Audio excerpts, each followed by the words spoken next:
அடுத்த முறை இருந்து மதுரை மட்டும் இல்லாமல் அகில உலக அப்படி தான் போட்டு நிறையா ஊர்லேருந்து அவனுக்கு பேனர் வரட்டும்.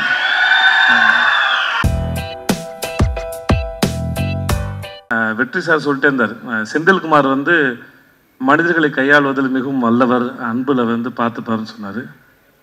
செந்தில் நம்மளும் ஒரு படம் பண்ணுவோம் செந்தில், ரொம்ப நான் எனக்கு உங்கள் எல்லாம் தாண்டி உங்கள் அவர் பக்கத்தில் உட்காந்து உங்களுடைய அது பெரிய மூத்த சகோதரனை போல் ஒரு தகப்பன் சாணத்தில் உட்காந்து உங்களை ரசிச்சுட்டே இருந்தார். வெற்றி சார் வந்து குதிச்சுட்டே இருந்தார். அது மாதிரி எனக்கு உங்களை பற்றி முழுசாக எதுவும் தெரியாது, பட் ஆனால் கேட்குறதுக்கும் கடைசியில் வடிவு கரசியமாக பேசும்போது அவங்க எவ்வளோ கம்ஃபர்டபுளாக எவ்வளோ சந்தோஷம் ரசிச்சிருக்காங்க, எவ்வளோ விஷயத்தை அப்சர்வ் பண்ணியிருக்காங்கன்னு தெரிஞ்சது. ரொம்ப நல்லா இருந்தது, சந்தோஷமாக இருந்தது. ஸோ உங்களுக்கு முதல்ல வாழ்த்துக்கள். அப்புறம் யாராவது ஒருத்தர் ஜெயிச்சு வந்தாங்கன்னா அவங்களோட ஆரம்ப கட்டம் வரைக்கும் தான் நமக்கு மோட்டிவேஷன், ஓகே இங்கேருந்து வந்துடுவாங்கன்னு.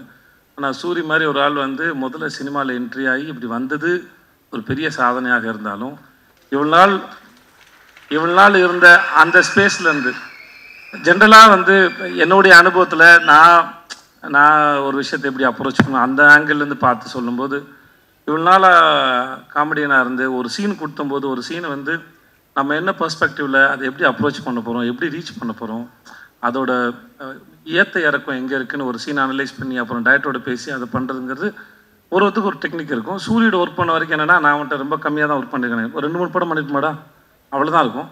ஆனால் ஒரு சீனுக்குள்ளே அந்த காமெடியை மட்டும் தேடின ஒரு மூளை வந்து ஒரு ஸ்டேஜுக்கு அப்புறம் இத்தனை வருஷம் ப்ராக்டிஸ் பண்ணிட்டு அதை எப்படி ஒரு ப்ரொட்டகனிஸ்டாக கதையின் நாயகனாக வந்து அதை ப்ரெசென்ட் பண்ண போகிறோங்கிறத யோசிக்கிறது அது பெரும் கஷ்டம். அது நான் ரொம்ப நாளாக ஒரே ஃபார்மில் யோசிச்சுட்டு அது வந்து உடச்ச இன்னொரு ஃபார்ம் உடைக்கிறதுங்கிறது. விடுதலைக்கு அப்புறம் அவனுக்கு கருடனை போல் ஒரு படம் வர்றதும், அடுத்து சிவாவோட ப்ரொடக்ஷனில் இவன் வினோத்தோட படம் அது வர்றதும், அவனை அடுத்தடுத்து ஹீரோவை பொசிஷன் பண்ணுறதுல அவன் வாழ்க்கையில் நடக்கிற இந்த படத்தோட இந்த ட்ரெயிலரோட முதல் வசனத்தை போல் இயற்கையும் அந்த கடவுளும் அவனை வந்து சிறப்பாக அவனுக்கு வரம் கொடுத்து ஆசீர்வதிச்சுக்க நான் நம்புகிறேன்.